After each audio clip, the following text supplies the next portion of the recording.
नमस्कार दोस्तों, स्वागत है आपका द गवर्नमेंट जॉब पर।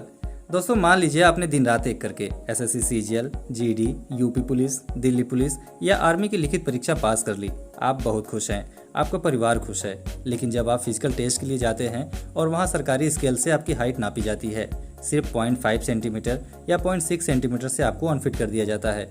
सोचिए उस वक्त दिल पर क्या बीतती है। सिर्फ आधे सेंटीमीटर की वजह से सालों की मेहनत पर पानी फिर जाना, यह दर्द कोई वही समझ सकता है जो इस दौर से गुजरा हो। मेरे पास कल ही हमारे एक साथी का कमेंट आया कि सर, मेरी हाइट सिर्फ 0.6 सेंटीमीटर कम पड़ रही है, मैं क्या करूं? क्या मेरा सरकारी नौकरी का सपना टूट जाएगा? तो मेरे भाई, आज का यह वीडियो खास आपके लिए है। आज के इस वीडियो में मैं आपको वो साइंटिफिक तरीके, एक्सरसाइज, डाइट और सबसे ज़रूरी फिजिकल के दिन हाइट नापने की वो सीक्रेट ट्रिक बताऊंगा, जिससे आप 0.6 या 1 सेंटीमीटर की कमी को आसानी से पूरा कर सकते हैं। वीडियो को आखिरी सेकंड तक देखना, क्योंकि अधूरा ज्ञान हमेशा खतरनाक होता है। सबसे पहले एक कड़वा सच समझते हैं। क्या 20 या 22 साल की उम्र के बाद हड्डियों की लंबाई बढ़ाई जा सकती है? साइंस कहता है कि हमारे शरीर में जो ग्रोथ प्लेट्स होती हैं वो 18 से 21 साल की उम्र में लॉक हो जाती हैं। इसके बाद हड्डियों का नेचुरल बढ़ना मुश्किल होता है। लेकिन अब ध्यान से सुनिए, आपकी हाइट सिर्फ आपकी पैरों की हड्डियों पर निर्भर नहीं करता। आपकी हाइट का एक बहुत बड़ा हिस्सा आपकी स्पाइन यानी रीढ़ की हड्डी और आपकी बॉडी पोस्चर यानी उठने बैठने के तरीके पर निर्भर करता है। दिन भर मोबाइल चलाने से, झुककर पढ़ने से या गलत तरीके से सोने से हमारी रीढ़ की हड्डी में एक हल्का सा कर्व यानी झुकाव आ जाता है। इसके अलावा रीढ़ की हड्डी के बीच में जो इंटरवर्टेब्रल डिस्क होती है वो ग्रेविटी के कारण दब जाती है। इस वजह से इंसान की वास्तविक हाइट में करीब 1 से 1.5 सेंटीमीटर हाइट दब जाती है। यानी आपकी हाइट है, लेकिन वो पोस्चर की वजह से छिप गई है। आज हम इसी दबी हुई हाइट को अनलॉक करेंगे। अब बात करते हैं उन 5 जादुई एक्सरसाइज की जो आपकी रीढ़ की हड्डी को सीधा करेंगी और उस 0.6 सेंटीमीटर के गैप को चुटकियों में भर देंगे। इन्हें आपको डेली रनिंग के बाद करना है। पहला है माउंटेन पोज यानी ताड़ासन। दोनों हाथों को ऊपर ले जाकर उंगलियों को आपस में फंसाएं, एड़ियों को ऊपर उठाएं और पूरे शरीर को ऊपर की तरफ खींचें, जैसा कि वीडियो में दिखाया जा रहा है। यह पूरी बॉडी को वर्टिकल स्ट्रेच देता है।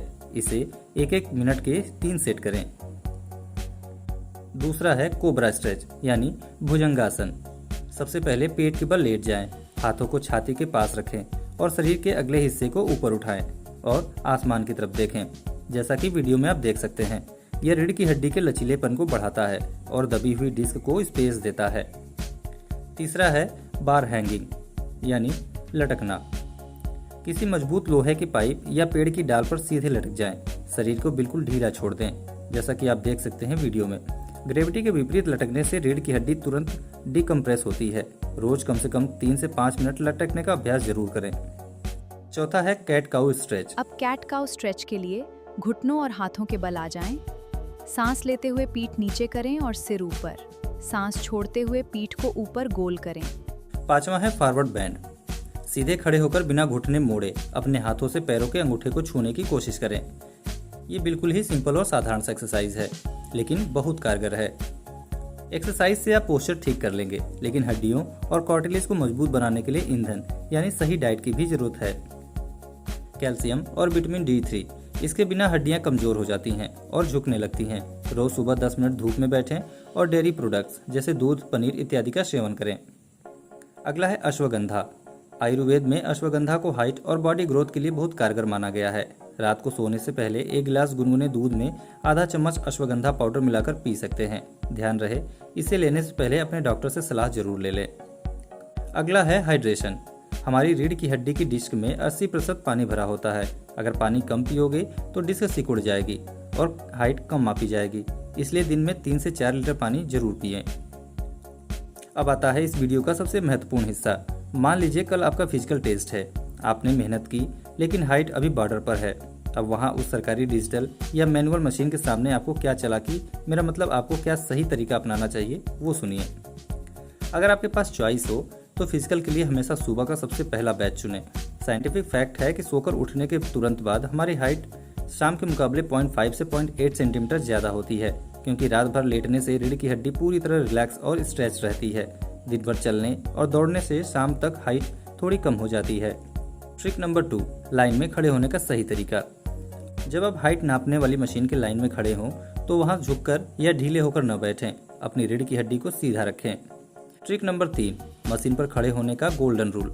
जब कमांडिंग ऑफिसर आपको मशीन पर खड़ा करें तो पहला नंबर, अपनी एड़ियों को आपस में मिलाएं लेकिन पंजों के बीच थोड़ा गैप रखें, जैसा कि वी शेप। दूसरा है अपनी छाती को थोड़ा बाहर निकालें और कंधों को पीछे की तरफ रोल करें। अगला आता है जो सबसे बड़ी गलती है। बच्चे अक्सर सोचते हैं कि सिर ऊपर उठाने से हाइट बढ़ेगी। वो ठुड्डी यानी चिन को ऊपर उठा लेते हैं। ऐसा करते ही सिर का पिछला हिस्सा नीचे झुक जाता है और हाइट कम हो जाती है। अब बात करते हैं सही तरीका क्या है। नजरें बिल्कुल सामने 90 डिग्री पर रखें। अपनी गर्दन को पीछे की तरफ स्ट्रेच करें, जैसे कोई आपको बालों से ऊपर खींच रहा हो। इससे आपका सिर सबसे उच्चतम बिंदु यानी वर्टेक्स स्केल को छुएगा और आपकी हाइट 0.6 सेंटीमीटर ज़्यादा आएगी। तो मेरे भाइयों और बहनों, 0.6 सेंटीमीटर कोई बहुत बड़ा फासला नहीं है। यह सिर्फ आपके पोस्चर और आपके कॉन्फिडेंस का खेल है। आज से ही इन एक्सरसाइज को शुरू कीजिए, अपनी डाइट सुधारिए और खुद पर भरोसा रखिए। अगर आप ईमानदारी से मेहनत कर रहे हैं तो किस्मत की इतनी औकात नहीं कि वो आधे सेंटीमीटर की वजह से आपकी वर्दी का सपना छीन ले। अगर आपको यह जानकारी हेल्पफुल लगी हो तो वीडियो को लाइक करें और अपने उन दोस्तों के साथ शेयर करें जो डिफेंस या पुलिस की तैयारी कर रहे हैं। चैनल को सब्सक्राइब करना मत भूलना, क्योंकि यहाँ मिलती है आपको सटीक जानकारी। कमेंट में लिखकर बताइए कि आप किस सरकारी नौकरी की तैयारी कर रहे हैं और आपकी अभी हाइट कितनी है। मिलते हैं अगले वीडियो में, तब तक के लिए जय हिंद।